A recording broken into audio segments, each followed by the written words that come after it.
Tiếp tục ta sẽ luyện tập phần tập đọc nha cưng. Cưng lật trang 11 Hán ngữ 1 để đọc theo nào.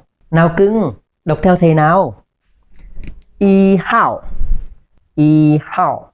Ba hảo, ba hảo. Ní hảo, ní hảo. Bu hảo, bu hảo. Ta mã, ta mã. Bái mã, bái mã. Đi thú, đi thú. Y thú, y thú. Tai thấu, tai thấu. Thái thấu, thái thấu.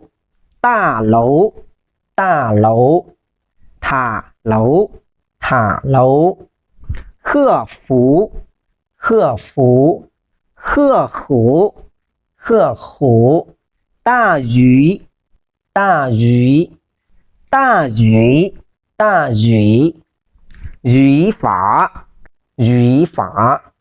Lý phả, lý phả. Mấy hảo, mấy hảo.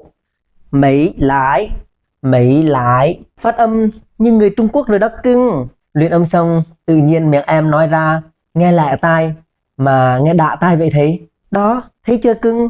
Phát âm đúng rồi là tự nhiên nghe sang liền.